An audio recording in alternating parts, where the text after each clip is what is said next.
인문학 강의를 좀 시작을 해보겠습니다.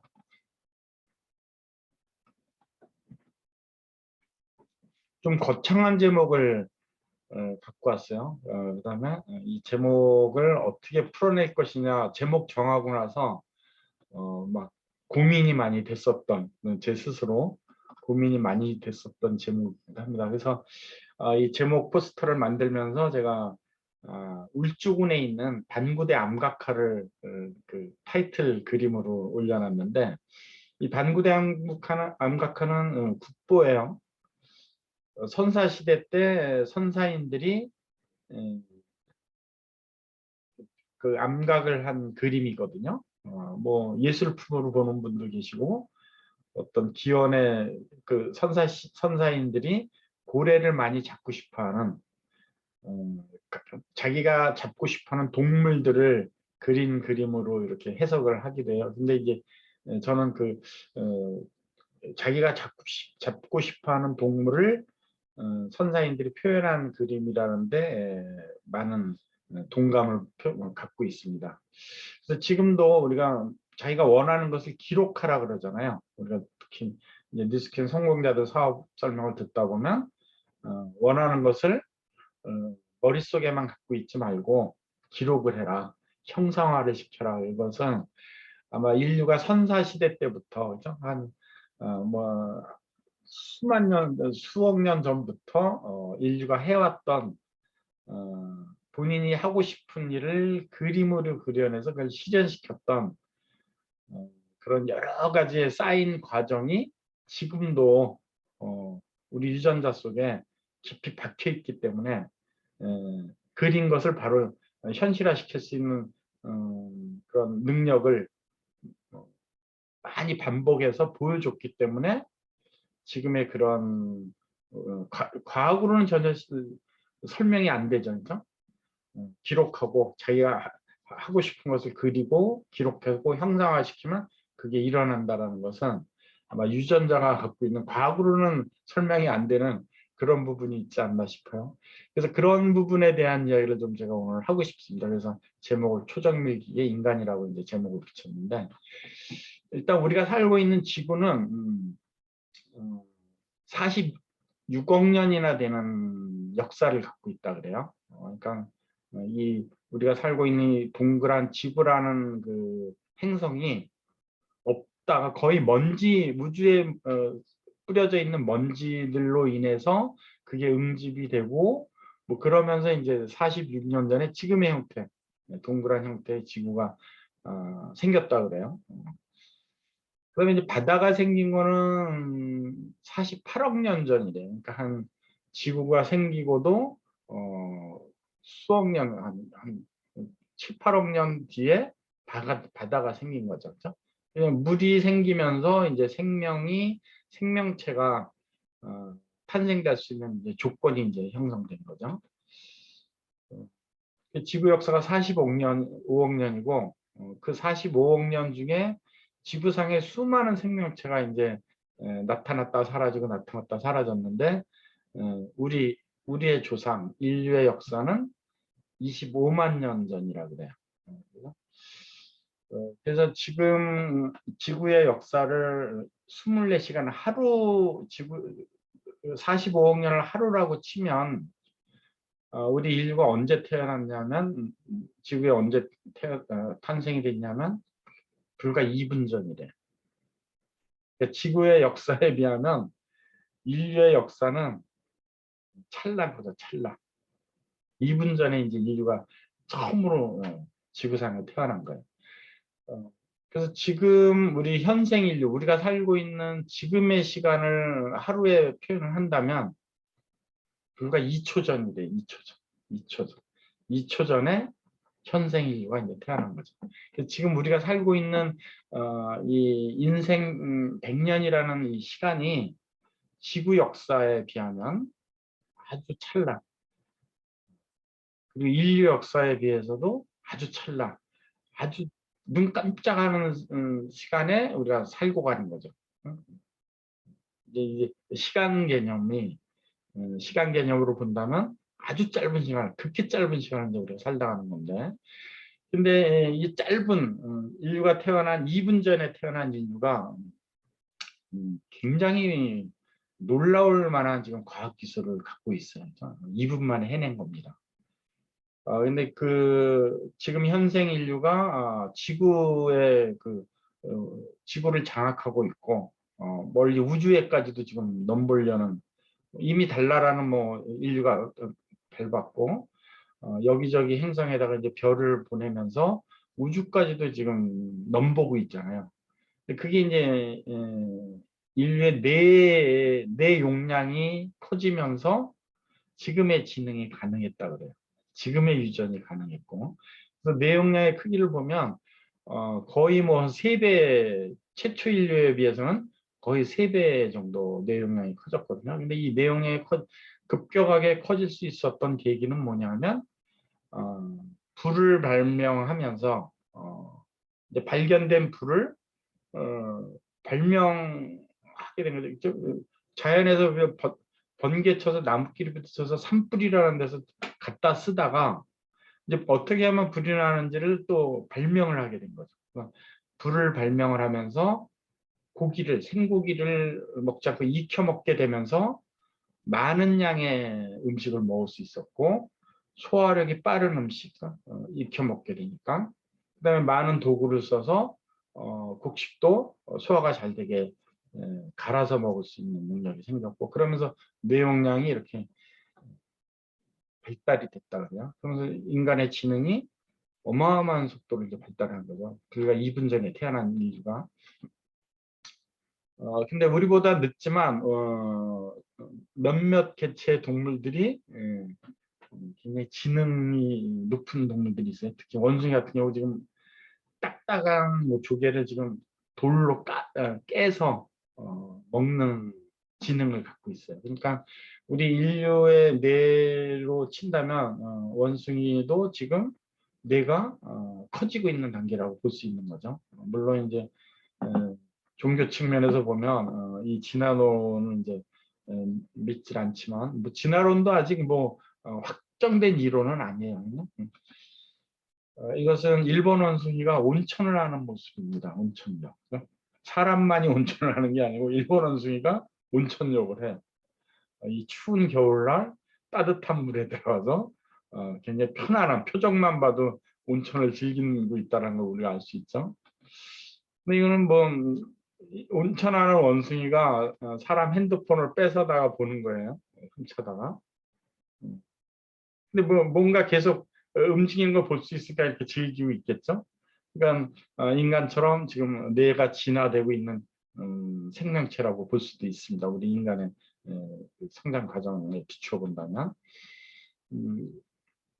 그리고 이 태아의 성장 과정에, 그러니까 아기가 엄마 뱃속에 있는 동안에 태아의 형태예요.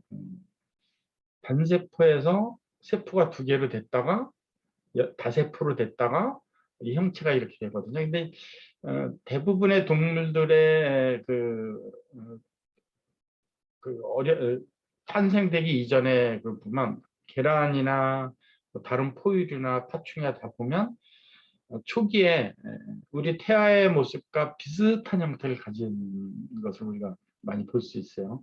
그래서 이건 제 개인적인 견해인데, 과학적인 견해는 아니고 제 개인적인 견해로 인류는 엄마 뱃속에 있는 태아 기간 동안에 인류가 그동안 겪어왔던 생명체의 진화 모습을 다 겪는 것 같아요. 제가 보기에. 이건 제 개인적인 견해입니다. 왜냐하면 이 형태만 보고. 그래서 저는 의문을 좀 갖고 있어요. 왜 과학자들이 그걸 연구를 안 할까? 그래서 저는 제 개인적으로 인류가 3, 40억 년 전부터 태어났던 그 인류의 생명체 과정을 태아가 다 그 모습을 보여준다라고 생각을 하고 있거든요. 인간 뇌를 이제 딱 보면 3가지 뇌가 있다 그래요. 가장 깊숙한 곳에 이제 파충류의 뇌가 있는 거죠. 파충류도 이 뇌는 갖고 있다는 얘기예요. 그다음 포유류의 뇌가 있어요. 포유류가 갖고 있는 뇌. 근데 영장동물인 인간만이 갖고 있는 뇌가 또 있어요. 인간의 뇌라고 그러죠. 그래서 파충류의 원초적인 뇌, 원시뇌는 생명 유지를 하기 위한 뇌고, 포유류, 감정 본능의 뇌라고 그러죠. 포유류. 우리가 주인과 헤어지는 송아지가, 엄마가 헤어지는 송아지가 엄마 소가 막 눈물을 흘리는 그런 장면, 아마 여러분들 유튜브나 그 인터넷에서 종종 보셨을 겁니다. 감정 본능을 갖고 있어요. 단지 감정 본능을 표현하는 얼굴 근육이 부족하기 때문에 웃는 모습, 화나는 모습을 표현을 못할 뿐이에요. 그거는 이제 우리 인간만이 가능한 그 얼굴 근육이 발달됐기 때문에, 인간에는 이제 이성 공부하는 데, 학습을 할 수 있는 데라는 얘기죠. 그렇죠? 근데 이제 우리가 뇌사 상태에 빠졌다 그러잖아요. 그 뇌사 상태에 빠진 것을 언제 뭘로 판명하냐면, 원신의 파충류의 뇌까지도 정지를 하면 뇌사가 됐다라고 이제 표현을 한다 그래요, 의학적으로. 근데 제가 왜 두뇌 얘기를 많이 하느냐면, 유전자가 이 두뇌로부터 시작된다는 얘기죠. 이건 유전자는 내가 한 일을 알고 있다라는 책입니다. 근데 이 책 내용을 제가 말씀드리려고 그러는 건 아니고, 이 제목이 굉장히 분명한 우리한테 영향을 주는 것을 딱 집어낸 문장이라고 생각하거든요. 유전자는 알고 있어요, 내가 한 일을. 그래서 이게 후성 유전학이라 그러는데, 그러니까 조상으로부터 대대로 내려온 유전자도 있지만, 내 한평생 내가 생활하면서 생긴 습관을 비롯한 나의 행동이 유전으로 전이가 된다는 것이 과학적으로도 지금 규명이 됐습니다. 그래서 우리가 어떤 행동을 하느냐, 어떤 사고방식을 갖느냐, 어떤 생각을 하느냐에 따라서 나의 유전자 전달 물질이 굉장히 많은 영향을 받는다는 얘기예요. 집에서 키우는 돼지는 멧돼지처럼 어금니가 없잖아요. 어금니가 이렇게 나와 있지 않잖아요, 밖으로.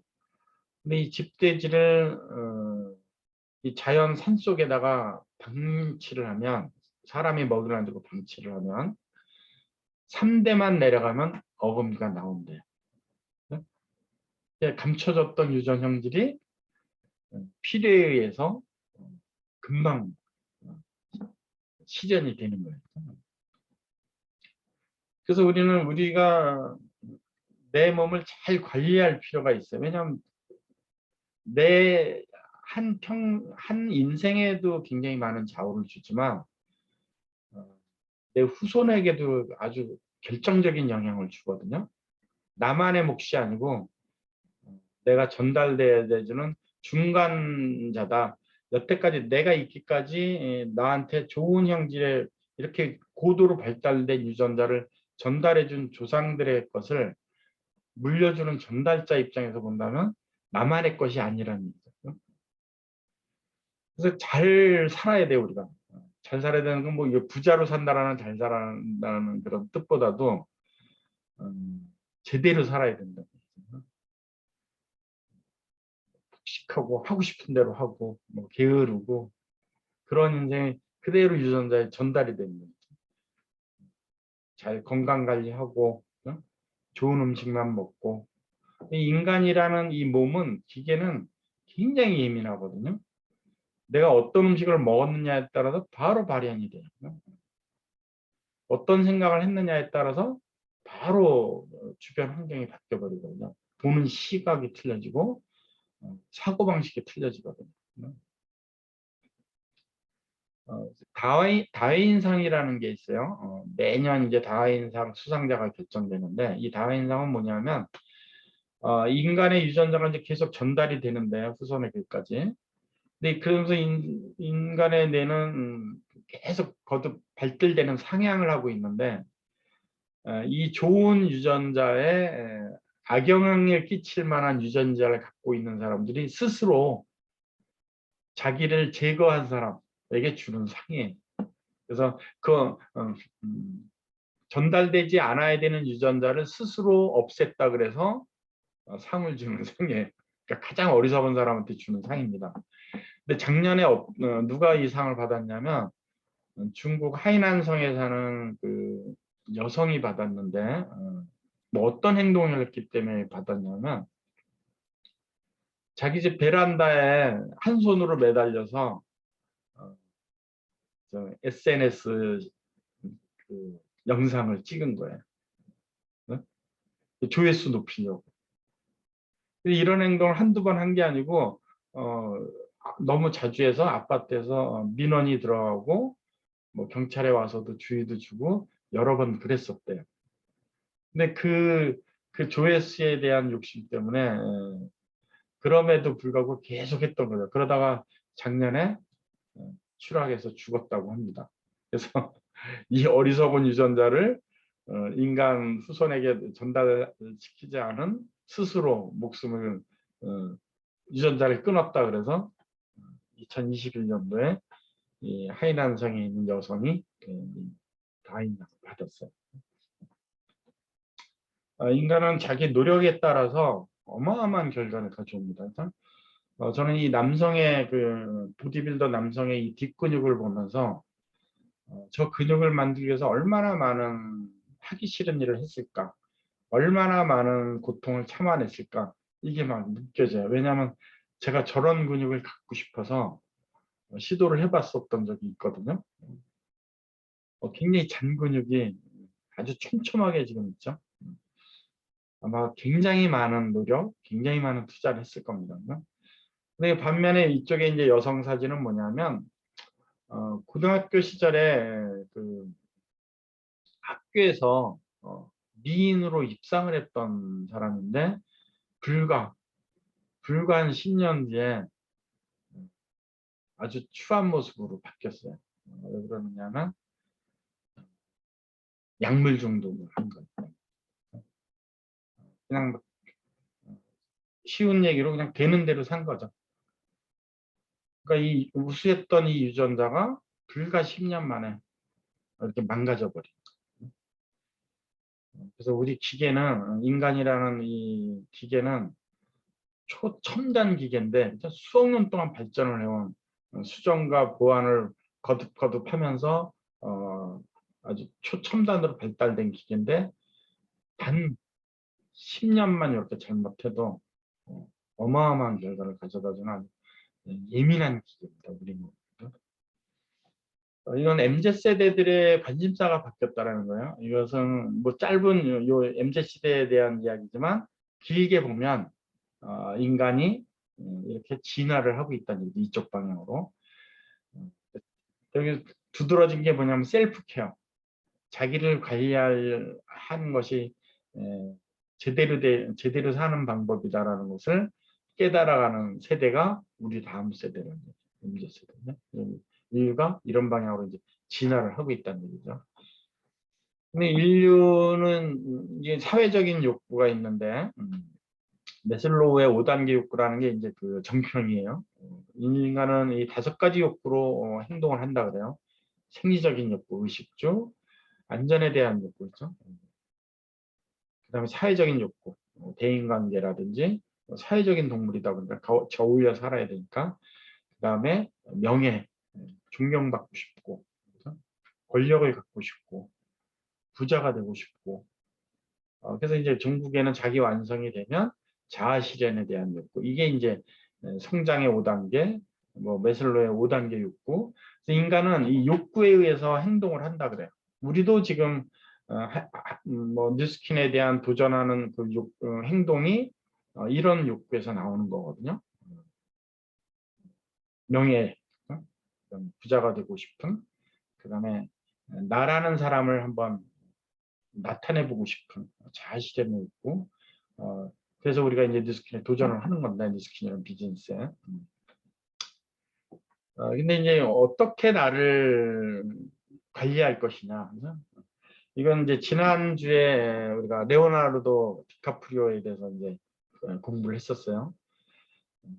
20년 동안 외면받았어요. 아카데미 주연상에서. 아니, 주연상이고 조연상이고 외면받았어요.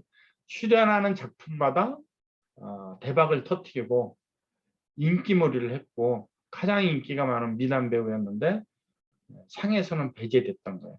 아마 다른 배우라면 그다음에 돈도 많거든요. 왜냐하면 그 타이타닉이라는 영화 한 편으로 뭐 다른 배우들이 뭐 수십 년 동안 볼 수 있는 걸 한 방에 벌어질 배우거든요.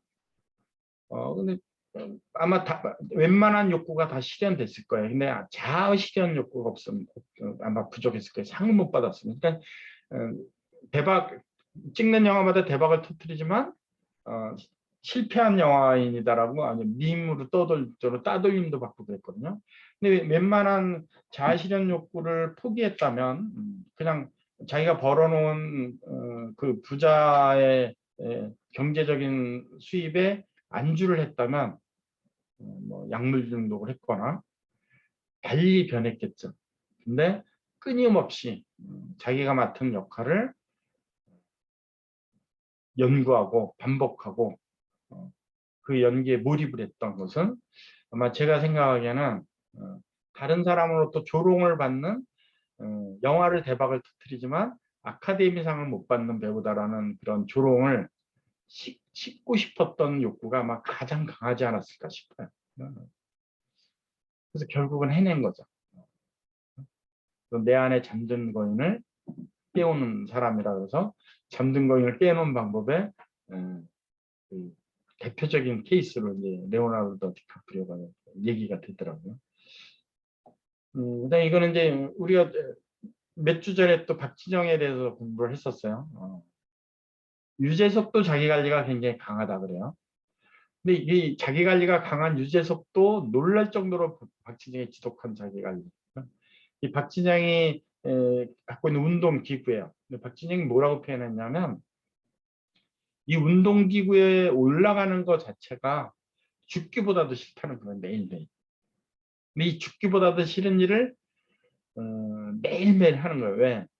무대 위에서 자기가 표현하고 싶은 동작, 춤 동작을 해내려면 이걸 해야 되기 때문에. 뭐 박진영도 지금 경제적으로는 뭐 어마어마한 부를 갖고 있죠. 근데 자기 관리를 지금 하는 일은 뭐냐면 또 다른 목적 갖고 있는 거죠. 무대에서 완벽한 춤 동작을 보여주고 싶은 그런 욕구를 이제 갖고 있는 거죠. 이건 제가 이제 우리가 공유하고 싶은 말을 그냥 제가 여기저기서 짜집기를 해서 갖고 온 거거든요. 끝까지 계속하게 만드는 아주 작은 반복의 힘. 그다음에 우리 스스로를 방치에 내버려두면 안 돼. 방치하면 안 돼요.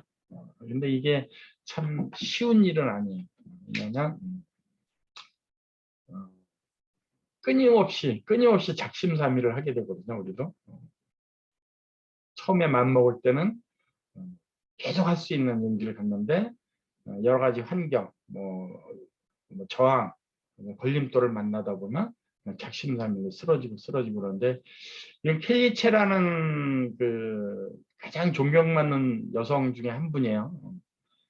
10억 비스에서 지금 어마어마한 부를 이룬 한국계 사람입니다.